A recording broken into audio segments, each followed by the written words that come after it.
What is up, everybody? Welcome back to the channel. Guys, we're getting back to basics today, and we're talking about that thing that we know we need to do, and a lot of times we just neglect to do it because we're too worried about going fast and looking good and handling good and shining up for the car show. So we're going to dive into that today. You're going to get a lot of value out of this. Drop a chair. Let's go. All right, guys. So as enthusiasts, of course, we like nothing better than fancy, shiny new parts, installing them, testing them out, whether it's your suspension, your exhaust, under the hood, any of that stuff.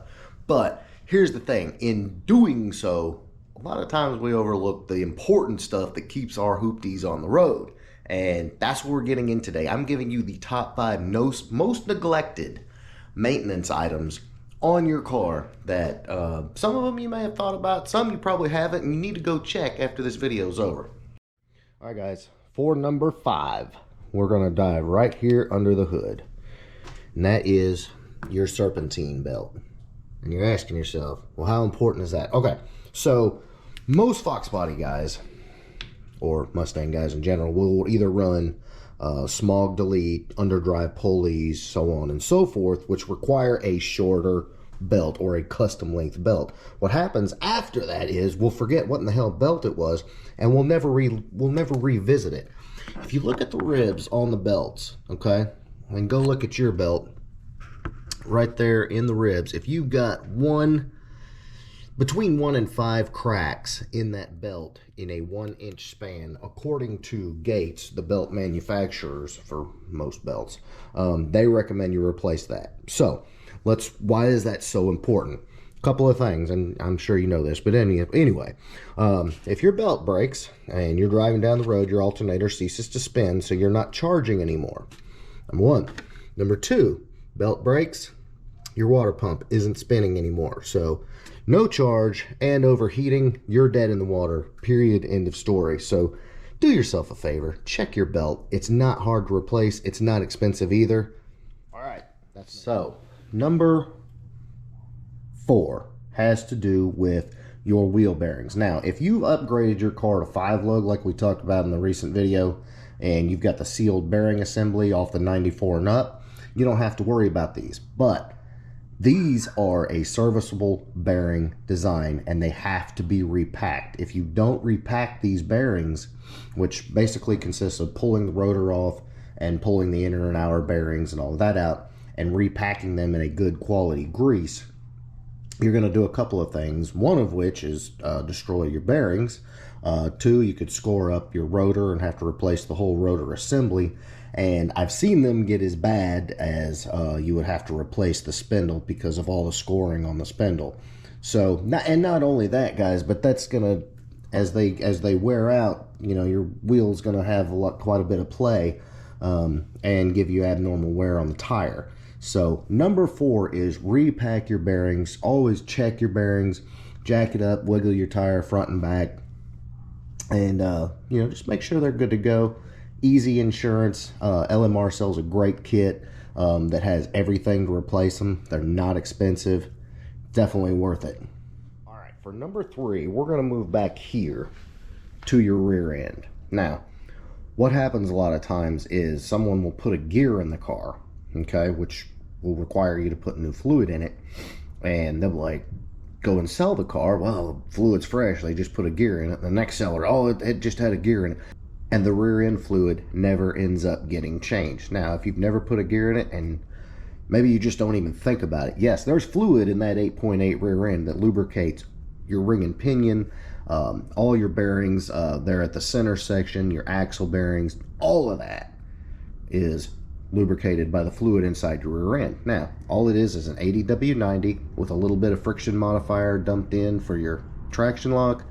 Not hard at all. A simple vacuum, or you can take the rear inspection cover off and do it that way. You know, give it a thorough cleaning inside, and you're good to go. It's not hard, and the results, if you don't change them, catastrophic. Because I'll just go ahead and tell you, 8.8s are getting hard to find, and you don't want to be looking for one simply because you didn't replace that fluid. All right, guys, and again, while we're back here at the rear of the car, number 2 is your fuel filter. Now, your fuel filter is right here between the gas tank and the rear differential towards the rear of the car. The clips don't require any special tools on the Fox body. All you need is like a hook or even a flathead screwdriver to pull those plastic clips out and swap out that fuel filter. That is huge. Here's a couple of things. If your fuel filter is partially clogged, you're not getting adequate fuel flow to the engine. You are also taxing that fuel pump inside the tank. So not only are you getting adequate performance, you're also tearing up parts along the way.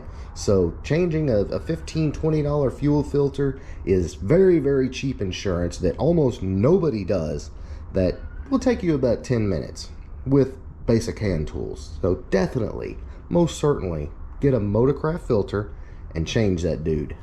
Alright guys, and number one thing, every freaking Fox body I've ever owned had absolutely nasty freaking coolant in it.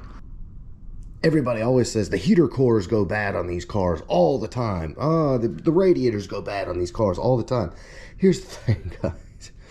Again, like I said, almost every Fox body I've ever bought, the coolant was freaking mud. And here's what happens. People just drop in, you know, pour a bunch of water in it. Oh, I'll change it later. I'll do this, I'll do that. Or they'll put a water pump on it, or put spiffy new hoses on it, or something like that. And they won't actually put the proper coolant in it. And if you guys live up north, or even we've seen it down south here, you don't have the proper coolant, you're going to bust the block, or you're going to bust the freeze plugs out of your block. So that's a major problem. You're going to stop up your heater core, which you know is a major problem. You're going to tear up your radiator, cause leaks and overheating and all of that. Radiators are not cheap. Like I said, overheating when you're out driving. All of that because you didn't maintain proper cooling. That is no excuse. I mean, seriously, guys, just a good cooling system flush is not hard to do, and it's not expensive to do either. So no excuse, and there's so many parts at risk for not doing it. Definitely take care of your coolant. And obviously, there's a lot more maintenance to be done on these cars. The tune-ups, the oil changes, things, you know, like brakes, stuff like that. But these are some of the things that we see time and again on cars at the shop, and, you know, cars that we buy personally that, you know, just don't get a lot of love for whatever reason, maybe just kind of out of sight, out of mind. And so I wanted to do this video.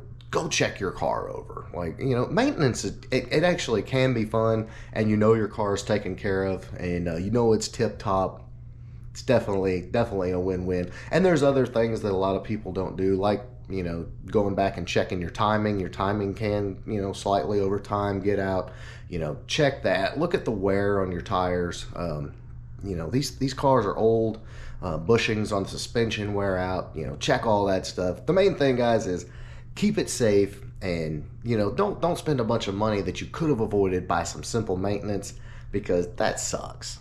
All right, boys, that is going to wrap this one up. Drop me a comment below if there's anything that you can think of that's just like a, you know, people totally neglect on cars in general. It doesn't have to just be a Mustang, because there's a lot of them, and I really tried, just from my dealership background, to keep my cars really well maintained, and that's helped me avoid a lot of breakdowns and a lot of parts that didn't necessarily have to go out because of lack of maintenance. So I hope this helps. If it did, big thumbs up. Make sure you smash that subscribe button. I will catch you on the next one.